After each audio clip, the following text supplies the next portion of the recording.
buat Enggak, aman. saya yang beresin Pak. Saya bisa jamin. Iya Pak. Kita buat.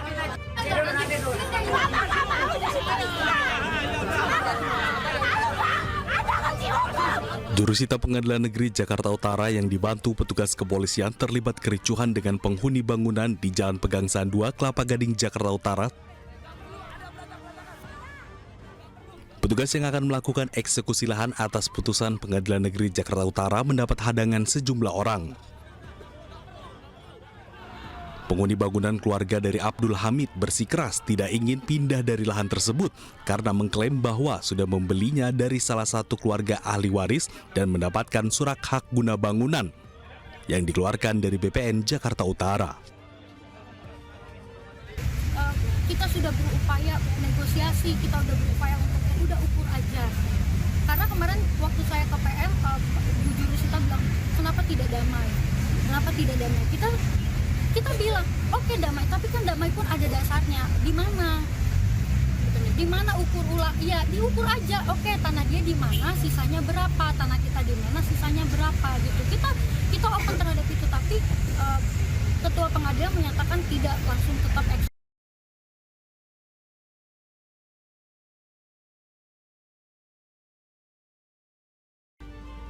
Sementara pihak lain, Rianti Pardede, memiliki surat akte jual beli sejak tahun 1998 dan sudah melakukan pengajuan permohonan eksekusi pada tahun 2017, namun tertunda akibat adanya bantahan dari tergugat. Setelah bantahan tergugat tidak dikabulkan hakim, maka akhirnya tanah tersebut dilakukan eksekusi oleh pemohon. Meski sempat menolak untuk pindah, namun pihak dari tergugat akhirnya pasrah dan mengangkut barang-barang dari dalam lahan tersebut. Dari Jakarta, Sofyan Firdaus, iNews melaporkan. Mobil sedan as ini dalam kondisi terguling usai mengalami kecelakaan tunggal di Jalan Jenderal Sudirman, Kota Salatiga, Jawa Tengah. Mobil mengalami kerusakan yang cukup parah di bagian kap atas, bemper depan, dan pecah kaca. Kecelakaan bermula saat mobil yang dikendarai seorang pria melaju kencang dari arah Solo menuju Semarang. Saat melintasi lokasi kejadian, mobil tiba-tiba kehilangan kendali dan menabrak sebuah pohon di sisir kiri jalan hingga akhirnya terguling. Diduga sang pengemudi tak menguasai medan sehingga tidak menyadari jika jalan yang akan dilaluinya sedikit berbelok. Saya terdengar suaranya sangat kencang sekali tadi. Saya kira ban meledak, tapi ternyata setelah keluar ada mobil terbalik tadi. Terus korban gimana Mas? Korban sudah dievakuasi ke rumah sakit, mungkin ke RSUD tadi. Ada berapa orang itu tadi? Tadi 1 orang Mas. Akibat kecelakaan ini, sang pengemudi terpaksa dilarikan ke rumah sakit terdekat karena mengalami luka-luka. Dari Kota Salatiga, Jawa Tengah, Lurisa Lulu, iNews melaporkan. Pemirsa, seorang pelanggar yang terjaring razia protes kepada petugas saat razia operasi lintas jaya di Kramat Jati, Jakarta Timur. Ia protes lantaran petugas dinilai pilih kasih karena tidak menilang mobil anggota Dewan Perwakilan Rakyat yang terjaring razia.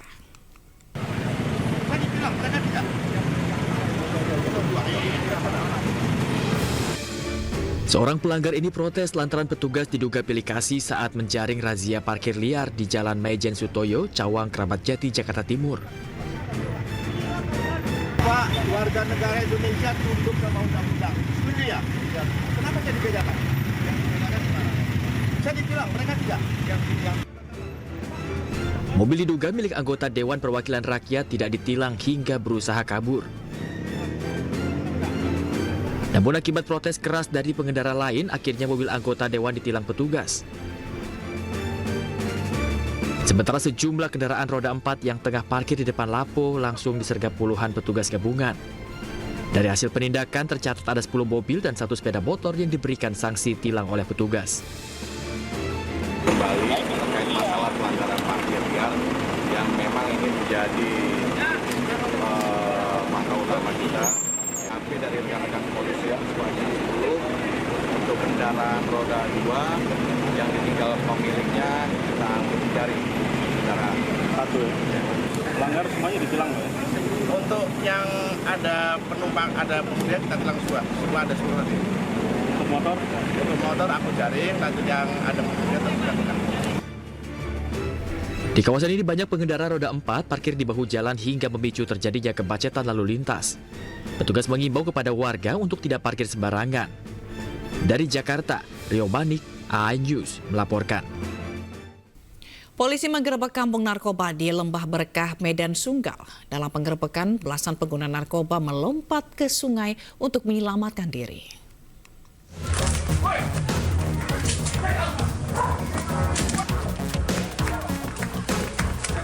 Unit Reskrim Polsek Sunggal menggerebek kampung narkoba di Lembah Berkah, Medan Sunggal, Kota Medan, Sumatera Utara.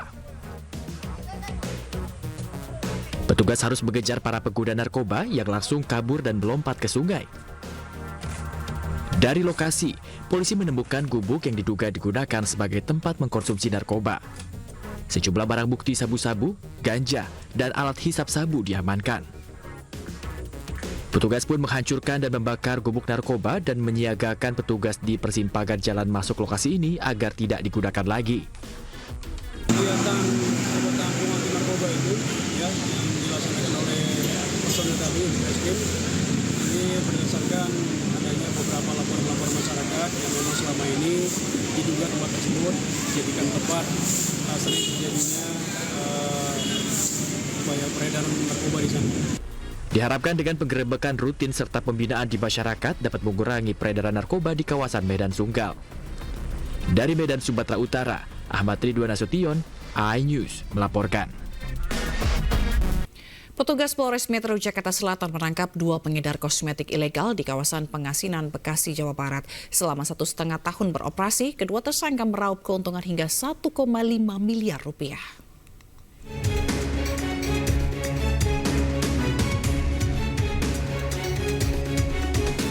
Ratusan unit pot atau tempat penyimpanan kosmetik jenis krim malam, krim siang, dan toner atau serum disita petugas unit kriminal khusus Satreskrim Polres Metro Jakarta Selatan dari kediaman 2 tersangka di kawasan Bekasi, Jawa Barat.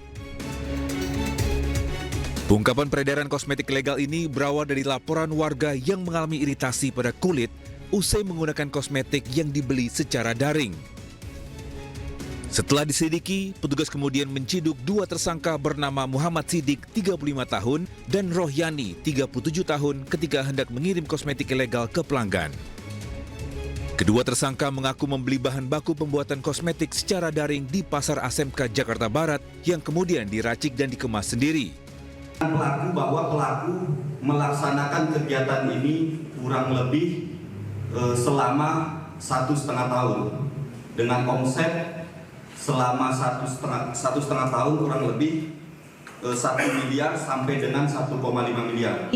Efek yang paling ringan adalah iritasi seperti kemerahan, atau mungkin dampak yang paling berat adalah kerusakan dari kulit sendiri atau jaringan kulit sehingga menimbulkan sakit yang harus menyebabkan berobat ke dokter.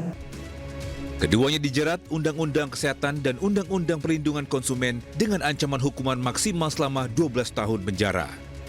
Dari Jakarta, Rizky Falufi, iNews melaporkan. Pemirsa, Gregorius Ronald Tanur menjadi saksi dalam sidang lanjutan kasus suap vonis bebas yang diberikan 3 hakim Pengadilan Negeri Surabaya. Dalam kesaksiannya, Ronald Tanur mengaku tidak bersalah atau tidak merasa bersalah atas meninggalnya Dini Sera Afrianti. Ronald Tanur yang berstatus terpidana dihadirkan sebagai saksi di Pengadilan Tindak Pidana Korupsi Jakarta Pusat. Ronald bersaksi untuk 3 terdakwa, yakni 3 hakim Pengadilan Negeri Surabaya nonaktif, Erin Tuadamanik, Mangapul, dan Heru Hanindyo. Ronald Tanur mengaku tidak pernah melakukan apapun yang menyebabkan tewasnya Dini Sera. Ia hanya mengaku bersalah karena merugikan banyak orang. Selain Gregorius Ronald Tanur, jaksa juga menghadirkan pengacara Ronald, Lisa Rahman, sebagai saksi. Dalam kasus ini, jaksa mendakwa 3 hakim PN Surabaya menerima suap 1 miliar rupiah dan 308.000 dolar Singapura atau setara 3,6 miliar rupiah terkait vonis bebas Ronald Tanur.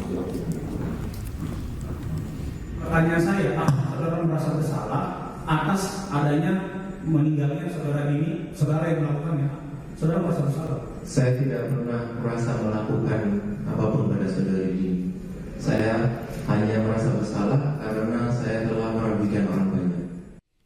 Mediasi korban investasi bodong di Pengadilan Negeri Pematang Siantar, Sumatera Utara berakhir ricuh. Puluhan korban mengamuk karena tidak puas mendengar penjelasan dari pihak pengadilan.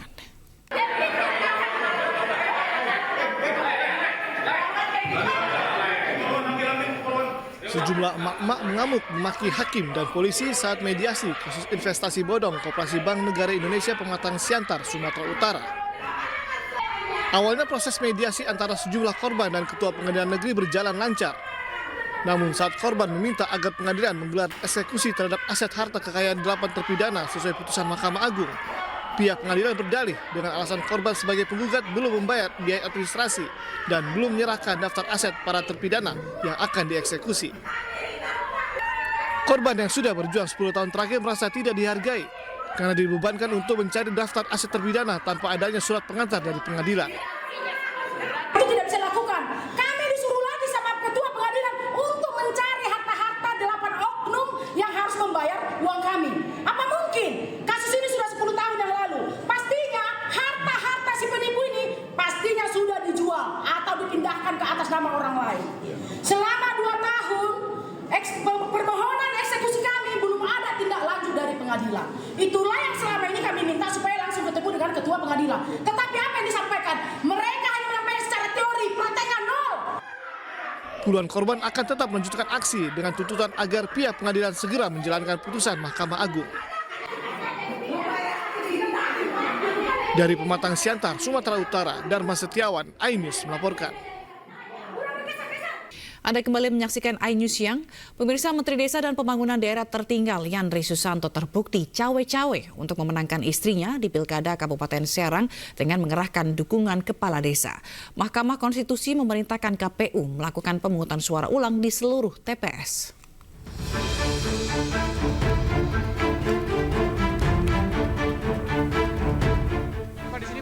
Ditemui di arena retret kepala daerah di Magelang, Menteri Desa dan Pembangunan Daerah Tertinggal Yandri Susanto enggan menanggapi putusan Mahkamah Konstitusi yang membatalkan kemenangan istrinya di Pilkada Kabupaten Serang.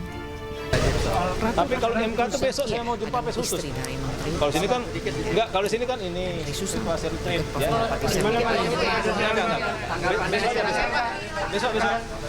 Ini retreat khusus materi desa. Sebelumnya, Mahkamah Konstitusi membatalkan kemenangan istri Menteri Yandri Susanto di pemilihan Bupati Serang 2024. MK memerintahkan KPU menggelar pemungutan suara ulang di seluruh TPS. Dalam pertimbangannya, hakim menilai Yandri Susanto terbukti mengerahkan kepala desa untuk memenangkan istrinya Ratu Rahmatu Zakiah di Pilkada Kabupaten Serang.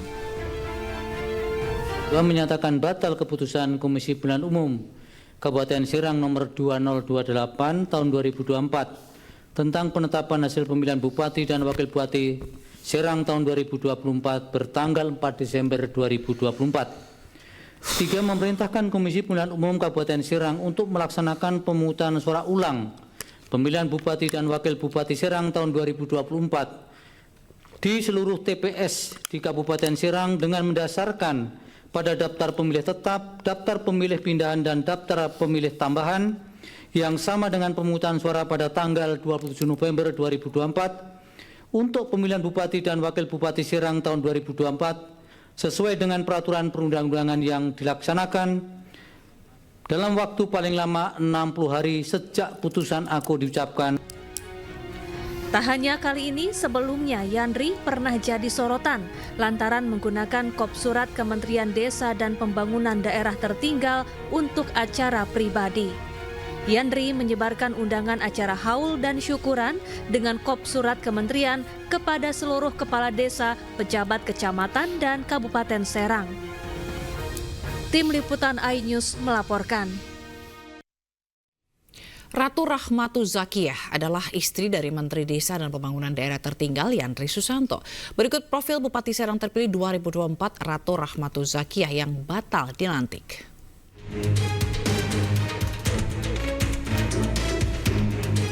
Ratu Rahmatu Zakiah maju sebagai Bupati Serang di Pilkada 2024.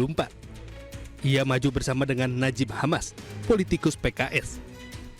Sebelum maju sebagai Bupati Serang, Ratu adalah seorang PNS di Kementerian Agama.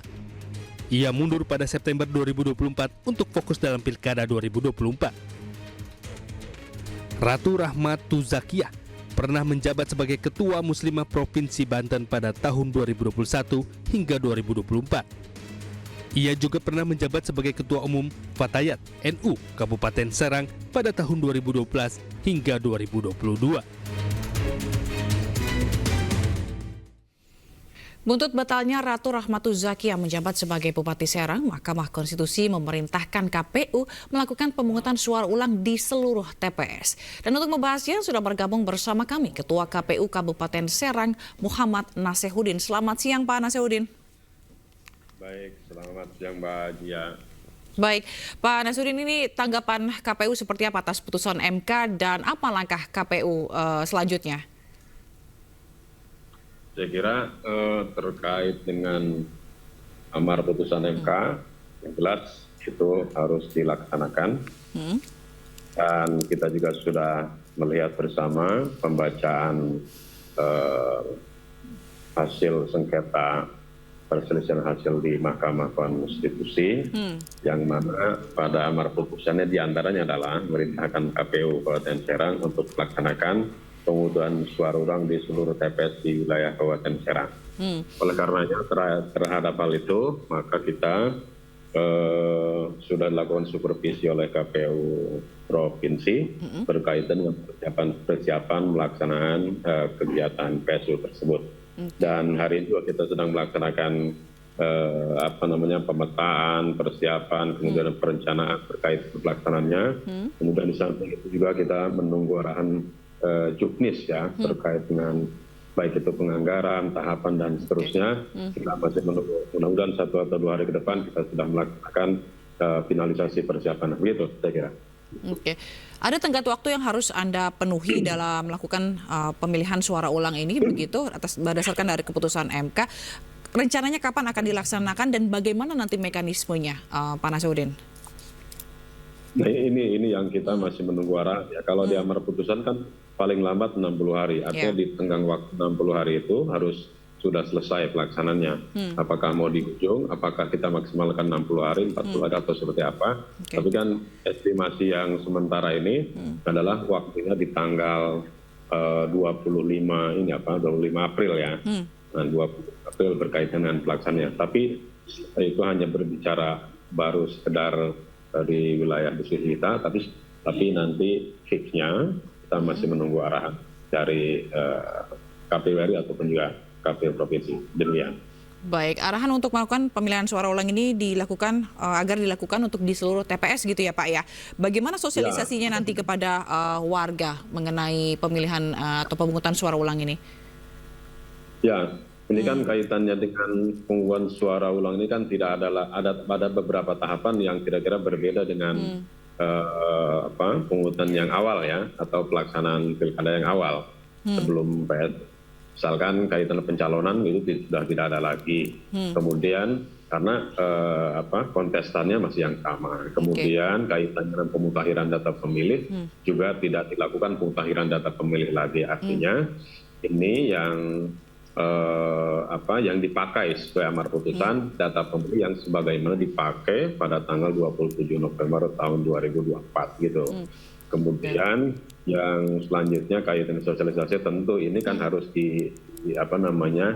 diinternalisasi ke seluruh masyarakat ya, atau disampaikan kepada seluruh masyarakat, disosialisasikan kaitan dengan pelaksanaan PSU biar nggak kaget kok ada pemilihan lagi ya. Nah ini yang kita perlu diberikan pemahaman ya, dan itu masuk di tahapan kita ya, terutama yang agak membutuhkan persiapan itu kaitannya dengan penyelenggaranya. Karena penyelenggara di tingkat di bawah itu baik tingkat kecamatan, desa maupun juga tingkat TPS ini yang saya kira membutuhkan sumber daya yang banyak dan kita akan mengacu terhadap regulasi yang sudah ada.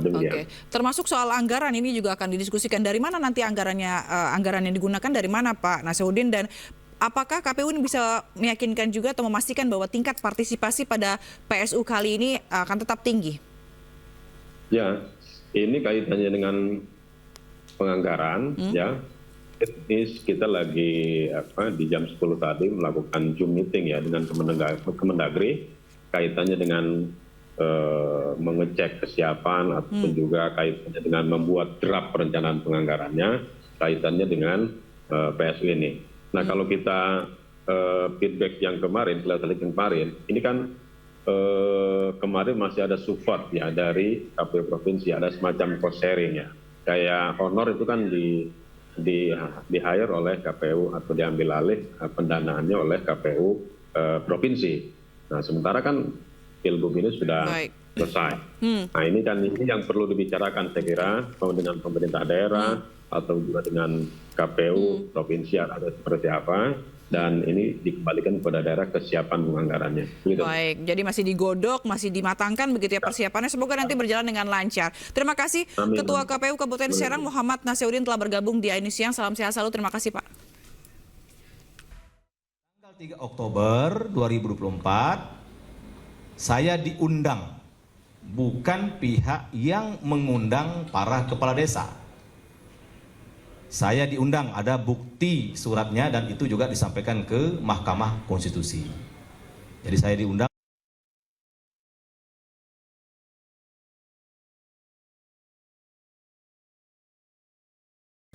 Karena Banten selama ini belum maju, penyakitnya adalah banyak korupsi yang dilakukan oleh oknum-oknum yang tidak bertanggung jawab.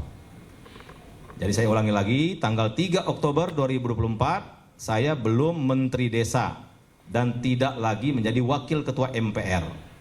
Karena saya berhenti menjadi Wakil Ketua MPR tanggal 30 September 2024. Jadi clear itu saya bukan sebagai Menteri Desa, saya sebagai pribadi anak bangsa waktu itu tidak menjadi Wakil Ketua MPR lagi dan belum menjadi Menteri Desa. Kemudian yang kedua yang didalilkan oleh MK adalah acara haul dan hari santri di pondok pesantren kami. Sudah disampaikan secara terbuka oleh Bawaslu, dari awal sampai akhir acara itu tidak ada satu huruf pun atau satu kata pun saya menyampaikan pernyataan, ajakan atau istilah halusnya ada inisial untuk mengarah kepada kampanye. Jadi, dan itu sudah kami sampaikan juga saksi fakta waktu di MK bahwa tidak ada kampanye apapun di acara hari santri dan haul orang tua kami itu. Dan waktu itu Bawaslu langsung hadir. Dan peserta haul dan hari santri itu dari banyak provinsi, dari banyak kalangan. Dihadiri oleh anggota DPR RI, ada tamu dari Jawa Barat, dari Lampung, dari Bengkulu, dari Jakarta, dari kabupaten kota Banten yang lain, dari Pandeglang, Kota Serang. Intinya bukan hanya warga Kabupaten Serang.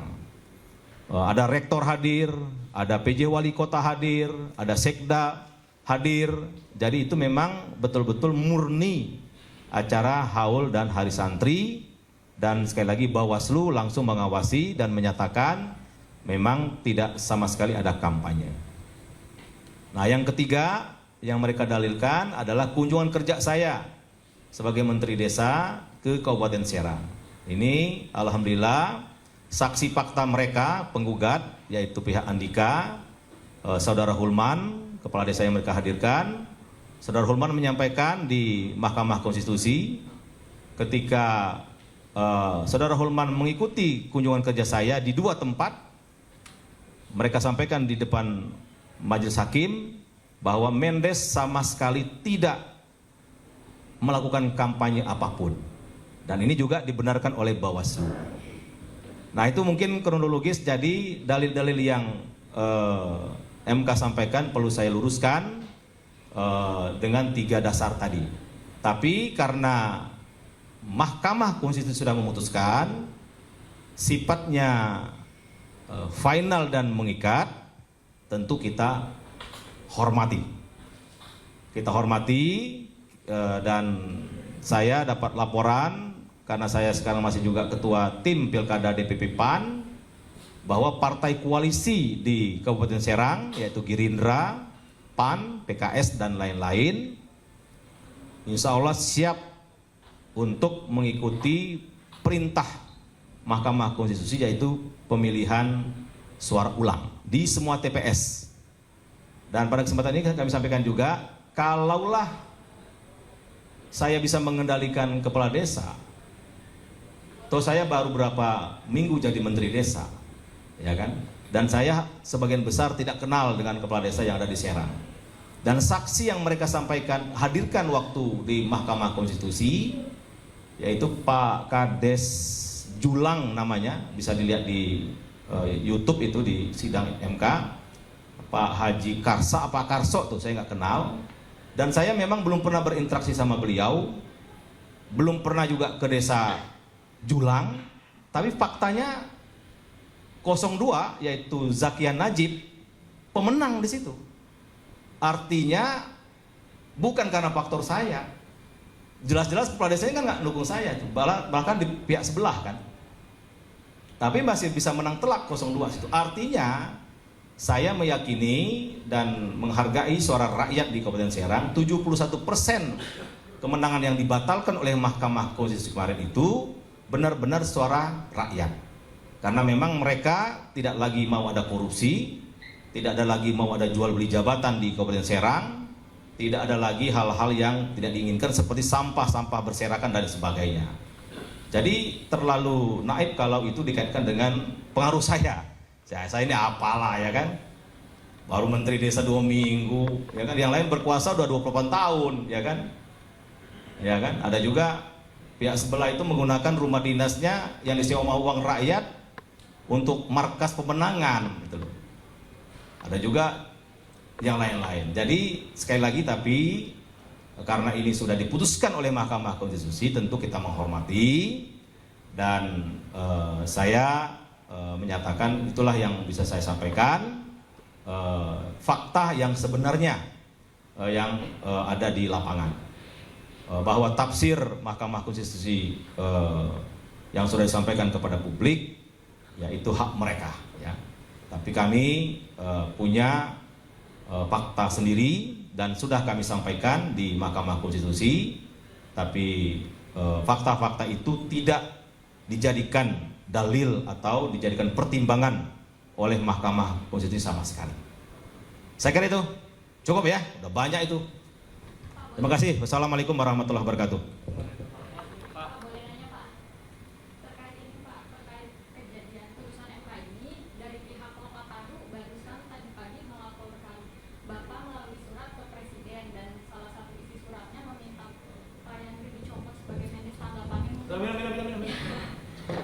Minum cukup ya. Oke, thank you. Kalau nanti Bu Zaki nak akan Dikit. Cukup ya. Minum dulu, santai.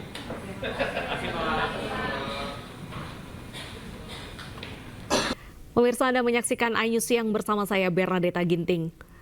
Wakil Presiden Gibran Raka Buming Raka hari ini mengunjungi Akademi Militer Magelang, Jawa Tengah untuk memberikan arahan pada retret kepala daerah.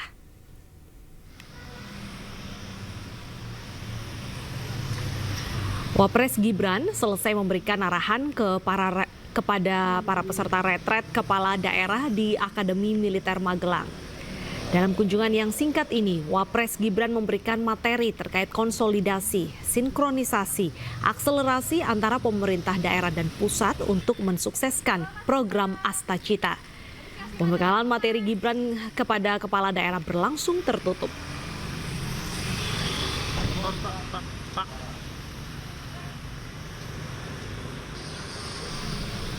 Sebelumnya pemirsa, rombongan Wakil Presiden Gibran tiba di Akmil Magelang sekitar pukul 9:30 pagi. Rombongan tidak menggunakan pengawalan khusus dari TNI dan juga Polri. Dan seluruh mobil rombongan Wapres menggunakan plat mobil biasa. Rombongan kemudian disambut barisan Taruna Akmil dan rombongan langsung menuju tenda retret. Kehadiran dari Wapres Gibran hari ini menjadi salah satu momen penting dalam rangkaian acara retret. Dan ini juga bertujuan untuk memperkuat koordinasi dan kolaborasi antar pimpinan daerah.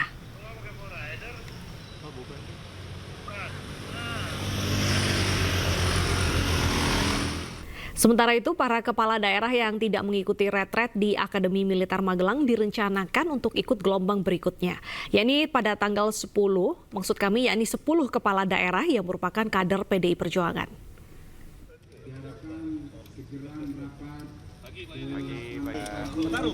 Memasuki hari ke-6 retret, Wakil Menteri Dalam Negeri Bima Arya menyatakan ada 10 kepala daerah dari PDI Perjuangan yang tidak hadir mengikuti retret di Akademi Militer Magelang.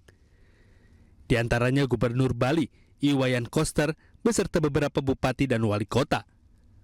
Wamendagri menyatakan ke-10 kepala daerah itu akan mengikuti retret gelombang berikutnya. Retret gelombang kedua akan digelar lebih sederhana dan rencananya akan digelar usai Idul Fitri. Kemarin kami sudah mendapatkan keputusan resmi, pemberitaan resmi dari PDI Perjuangan bahwa yang rekan-rekan PDI Perjuangan yang belum bergabung itu akan mengikuti pembekalan berikutnya, gelombang berikutnya. Jadi setelah keputusan MK, nanti kan ada hasil pemungutan suara ulang dan lain-lain gitu, ada yang seluruhnya, ada yang sebagian, ada yang beberapa TPS, itu nanti direncanakan dilantik secara, dilantik, kemudian juga akan mengikuti pembekalan gitu. Mungkin lebih simpel, lebih minimalis, lebih sederhana karena jumlah juga sedikit. Belum tentu di Magelang, ya mungkin di Jakarta, mungkin juga di kantor BPSDM, Kemendagri begitu ya. Nah, tapi pastinya akan kita putuskan kemudian. Kapan waktunya kok belum tahu? Ya mungkin setelah Lebaran ya, setelah Lebaran. Pak Menteri juga mengisi di situ? Dia diusahakan menteri-menteri juga mengisi. Sebelumnya, Ketum PDI Perjuangan disebut telah menginstruksikan kepala daerah dari partainya yang belum menjalani retret gelombang pertama agar ikut gelombang kedua. Tim Liputan iNews melaporkan. Dan pemirsa, untuk mengetahui informasi terkini di Magelang, Jawa Tengah, kita akan sapa rekan jurnalis iNews, Kevin Pakan. Selamat siang, Kevin. Apa saja poin-poin yang disampaikan oleh Wakil Presiden saat memberikan paparan tadi? Ya, Rita, dengan tegas dan jelas tadi Wakil Presiden Gibran Rakabuming Raka menyampaikan bahwa tidak ada program selain program Presiden Prabowo Subianto, dan hal itulah yang juga menjadi atau mendapatkan apresiasi dan tepuk tangan dari para kepala daerah. Kemudian yang kedua, dari Wapres menyampaikan bahwa terkait dengan asa cita Presiden Prabowo Subianto, terutama terkait makan bergizi gratis, yang mana para kepala daerah ini diminta untuk mensukseskan program makan bergizi gratis dengan menyiapkan supply chain-nya mulai dari produksi, kemudian distribusinya, dan juga dapat memberikan efek bagi daerahnya masing-masing. Kemudian yang ketiga, bahwa beliau mengingatkan terkait dengan target-target swasembada pangan. Tadi juga disampaikan bahwa Wapres telah menggambarkan atau menjelaskan secara ilustrasi, kemudian irigasi dengan kondisinya yang memerlukan atensi dari seluruh kepala daerah. Kemudian poin yang keempat, Wapres juga menyampaikan fokus kepada aspek stunting, di mana tadi juga menyampaikan terdapat daerah yang mampu menurunkan angka stunting, terutama di bupati atau kabupaten, maksud kami Sekadau, Kalimantan, yang juga tadi bupatinya diundang ke depan untuk bisa berdiskusi dengan Wapres Gibran Rakabuming Raka. Kemudian yang kelima, tadi Wapres menyampaikan adanya tidak perlu keluar negeri bagi para kepala daerah karena praktek yang terbaik adalah di dalam negeri sendiri, dan juga seperti agenda atau kegiatan retret ini dapat menjadi salah satu alternatif bagi kepala daerah untuk bisa melakukan praktek-praktek di daerahnya masing-masing. Kemudian yang keenam juga menekankan tentang digitalisasi e-government, di mana Wapres menyampaikan agar tiap daerah bisa melakukan e-government di daerah-daerahnya agar adanya transparansi yang akuntabel untuk bisa mencegah adanya korupsi. Kemudian poin yang ketujuh juga meminta kepada seluruh daerah bisa meningkatkan adanya produk-produk halal, yang mana sampai dengan saat ini masih berada di posisi 8 dunia. Posisi pertama ditempati oleh Tiongkok. Maka tadi juga disampaikan agar para kepala daerah bisa mendukung ini dengan adanya sertifikasi halal produk-produk di daerahnya agar bisa meningkatkan adanya pertumbuhan ekonomi di daerahnya masing-masing. Dan juga tadi dapat dipastikan semua kepala daerah dapat melaksanakan atau mendengarkan penyampaian disampaikan oleh Wapres dan semua dalam kondisi fit. Tadi juga dari Wakil Menteri Dalam Negeri menyampaikan bahwa nantinya Wapres setelah dari Akmil akan meninjau ke sejumlah daerah, terutama terkait dengan cek kesehatan gratis di daerah Magelang, Jawa Tengah. Dan nantinya, Deta dan pemirsa terkait dengan adanya para kepala daerah yang belum bisa hadir, dipastikan nanti akan mengikuti di gelombang kedua, ada sebanyak 10 kepala daerah yang mana akan dilaksanakan di Jakarta. Untuk itu tadi juga disampaikan belum adanya informasi secara teknis seperti apa nanti untuk pembekalan gelombang kedua, namun yang pasti tidak dilaksanakan pada di gelombang pertama saat ini karena sudah mendekati hari-hari terakhir. Deta, tentunya kami akan terus memantau bagaimana perkembangan terkini dan apakah ada isu-isu menarik yang terjadi di pembekalan hari ke-6 pada hari ini. Deta. Baik, terima kasih Kevin atas laporan Anda. Selamat bertugas kembali. Sementara itu pemirsa, juru bicara PDIP Ahmad Basarah menegaskan bahwa hubungan Megawati Soekarno Putri dengan Presiden Prabowo Subianto baik-baik saja. Meski demikian, juru bicara PDIP tersebut juga menyebutkan bahwa ada pihak yang tidak menginginkan hubungan Presiden RI dan Presiden ke-5 Republik Indonesia tersebut baik-baik saja. Saya harus tegaskan dalam kesempatan ini, berdasarkan pernyataan Sekretaris Jenderal DPP Partai Gerindra yang notabene adalah Ketua Majelis Permusyawaratan Rakyat Republik Indonesia beberapa hari yang lalu, bahwa Pak Mujani mengatakan sekalipun ada beberapa kepala daerah PDI Perjuangan yang tidak mengikuti retret, Pak Mujani dengan tegas mengatakan hubungan Ibu Megawati Soekarno Putri dengan Presiden Prabowo Subianto tetap baik-baik saja. Dan pada malam hari ini, saya juga ingin menggarisbawahi dengan pernyataan sikap, pernyataan pandangan politik dan sikap PDI Perjuangan terkait retret kepala dan wakil kepala daerah yang tadi sudah saya bacakan. Sesungguhnya hal itu memberikan pesan bahwa posisi PDI Perjuangan sampai dengan hari ini kita tidak merasa memiliki persoalan dengan Presiden Prabowo Subianto. Bu Mega dalam berbagai kesempatan sering memberikan penjelasan dan penegasan bahwa beliau punya hubungan pribadi yang sangat panjang dan sangat baik, dan itu menjadi dasar bagi kedua beliau untuk terus menjalin komunikasi satu sama lain di antara mereka berdua. Jadi Mbak Renata, alhamdulillah sampai dengan hari ini hubungan Ibu Megawati Soekarno Putri dan Pak Prabowo Subianto tetap baik-baik saja, meskipun kami menyadari dan merasakan ada pihak-pihak yang tidak ingin Ibu Mega dan Pak Prabowo baik-baik saja.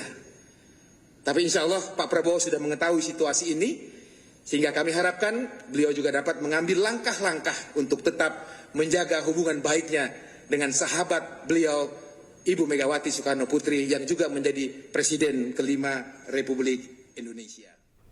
Pemirsa, dalam penutupan Kongres ke-6 Partai Demokrat, Presiden Prabowo Subianto menyinggung Ketum Partai Demokrat Agus Harimurti Yudhoyono atau AHY dan Wapres Gibran Rakabuming Raka yang duduk berdampingan. Prabowo menyebut bahwa AHY dan Gibran berpotensi bersaing pada pemilihan presiden di masa yang akan datang.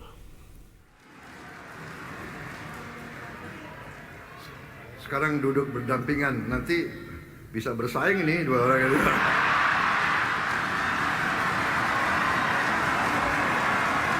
Gak apa-apa. Bersaing itu baik.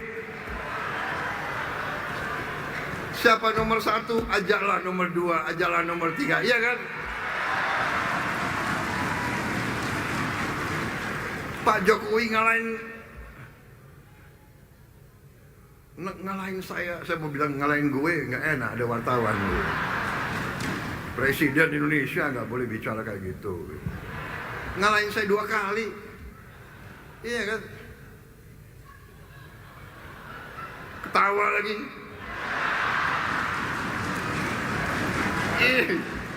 Ini orang Indonesia ini senang melihat orang susah.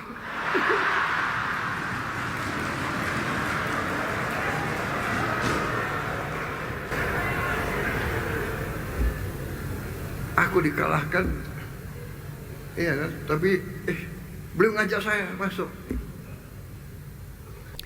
Sementara itu, Presiden ke-6 Republik Indonesia sekaligus Ketua Majelis Tinggi Partai Demokrat Susilo Bambang Yudhoyono kepleset lidah saat berpidato di Kongres ke-6 Partai Demokrat. SBY yang harusnya menyebut Presiden Prabowo Subianto justru menyebut Presiden ke-7 Joko Widodo.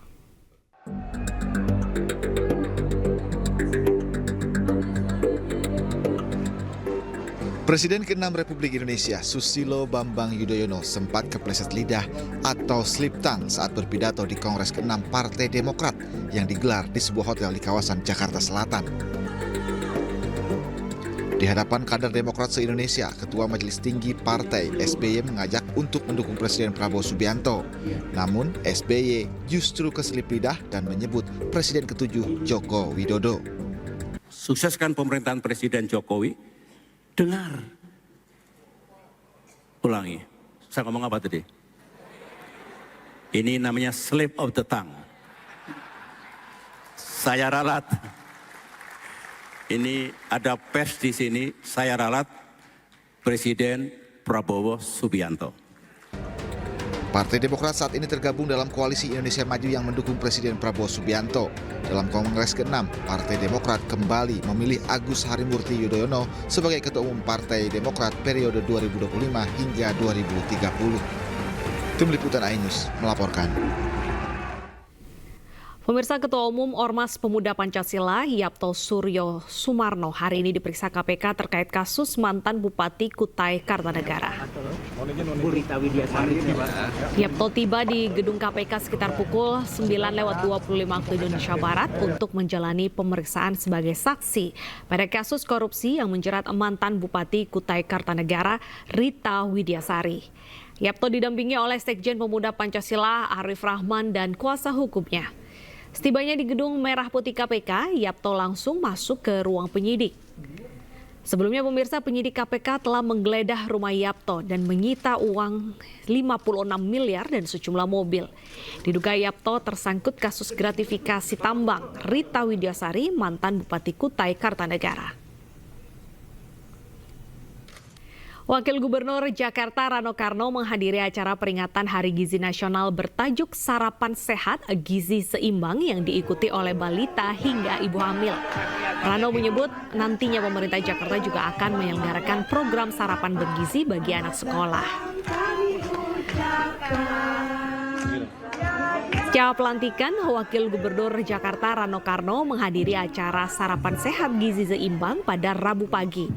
Acara ini diikuti oleh 200 anak balita, ibu hamil, serta ibu menyusui di area Kebon Kacang, Jakarta Pusat. Acara ini digelar dalam rangka peringatan Hari Gizi Nasional. Nantinya pemerintah Provinsi Jakarta juga akan menggelar program serupa, yakni sarapan bergizi bagi anak sekolah di Jakarta. Hari ini, ya ini kan memang Hari Gizi Nasional. Dalam konteks itulah maka kita memulai juga program sarapan gizi. Nah ini memang karena ini tugas nasional, kita segmennya memang kepada ibu hamil dan balita. Jadi beda nanti dengan sarapan yang buat anak sekolah. Itu hari seperti itu. Baik, kalau buat anak SD, jauh lebih bagus kalau susu itu panas. Oh gitu. Gitu. Untuk anak SD nih beda kan, anak SMP yang sekarang berjalan, bukan yang susu pack itu nggak bagus, tapi untuk anak-anak SD jauh lebih. Makanya nanti pengelolaan untuk sarapan gizi itu adalah kantin sekolah. Berarti kebutuhan susu itu penting ya? Sangat penting, karena belum tentu anak-anak, ya maaf lah, mungkin keluarga kita juga nggak semua anak-anak bisa susu. Memang karakter anak-anak zaman sekarang nggak pada suka gitu. Nah itu yang harus kita latih. Sementara itu, Wakil Gubernur Jakarta Rano Karno juga meninjau fasilitas MRT dan Transjakarta. Rano Karno menilai fasilitas parkir di kawasan MRT masih semrawut dan dirinya bertekad akan membangun lahan parkir bertingkat.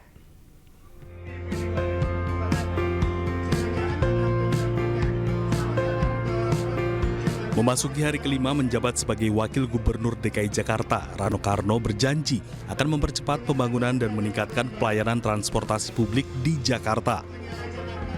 Hal ini disampaikannya saat meninjau fasilitas MRT Lebak Bulus hingga Bundaran HI dan halte Transjakarta Bundaran HI Selasa pagi. Tinjauan ini bertujuan untuk mengetahui secara langsung kendala dan permasalahan dari moda transportasi DKI Jakarta yang masih harus dibenahi. Rano Karno menyoroti lahan parkir di kawasan stasiun MRT kawasan selatan masih perlu ditingkatkan. Menurutnya, kondisi lahan parkir khususnya motor masih semrawut. Kita ada lahan yang sekarang jadi tempat parkir motor. Itu masih agak semrawut. Karena apa? Masih tanah. Saya tanya kapan itu diperbaiki. Insya Allah bulan Mei ini itu akan menjadikan satu area parkir yang cukup baik. Misalnya seperti itu. Tapi juga ada perencanaan lain. Misalnya kita akan bikin area parkir 7 tingkat ya. Rencana 7 tingkat di daerah itu. Untuk apa? Bisa menangkap daya tampung masyarakat yang ada di selatan. Mudah-mudahan saudara kita yang di Tangsel dari Tangerang masuk Jakarta nggak perlu pakai kendaraan pribadi, cukup parkir di sana dia bisa naik MRT sampai kemana dia mau. Misalnya. Rano Karno juga mengaku dirinya akan rutin menggunakan transportasi umum saat berangkat kerja. Pria yang akrab disapa Sidul ini mengatakan akan naik MRT Jakarta dari rumahnya di kawasan Lebak Bulus sampai Bundaran HI. Kemudian kendaraan dinasnya cukup menjemput dari Bundaran HI sampai ke Balai Kota Jakarta. Dari Jakarta, Hadisti Arifa, Damar Wicaksono, iNews melaporkan. Nantinya pemirsa ada 15 warga Jakarta yang bisa naik transportasi umum gratis. Tentunya dalam program 100 hari, Pramono Rano menggodok rencana 15 golongan warga Jakarta yang bisa naik LRT, MRT hingga Transjakarta gratis.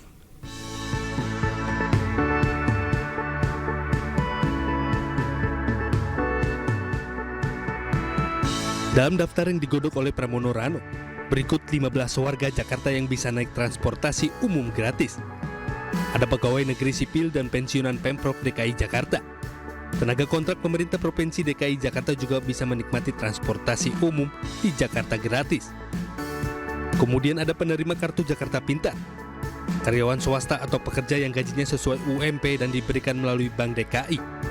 Penghuni rumah susun sederhana sewa atau rusunawa. Tim Penggerak Pemberdayaan dan Kesejahteraan Keluarga atau PKK. Pemilik KTP Kepulauan Seribu juga bisa menikmati transportasi umum gratis. Warga Jakarta yang berusia 60 tahun ke atas, penyandang disabilitas hingga anggota veteran Republik Indonesia juga bisa keliling kota Jakarta gratis naik LRT, MRT, dan Transjakarta. Tidak hanya itu, kebijakan ini juga menyasar penerima raskin, pengurus masjid, pendidik, dan tenaga pendidik anak usia dini atau PAUD, juru pemantik jentik, dan anggota TNI Polri.